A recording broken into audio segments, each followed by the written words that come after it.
it's Hannah with WTI. Look at these patches.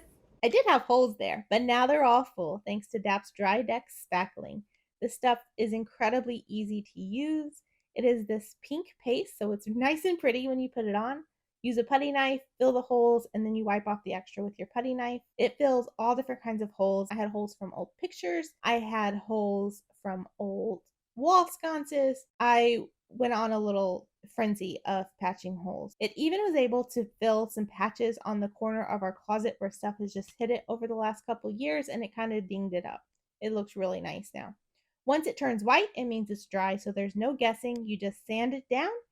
Once it's sanded smooth, you take a washcloth, wipe down the dust, and it's ready to paint. No priming, nothing like that. It is easy peasy. As you can see, like I said, I went crazy. I filled every hole in our house and it took me maybe 10 minutes. This stuff is great and it makes such a difference to get all of those holes filled. So if you have holes in your wall, you need DAP's DryDex. And that's my point of view.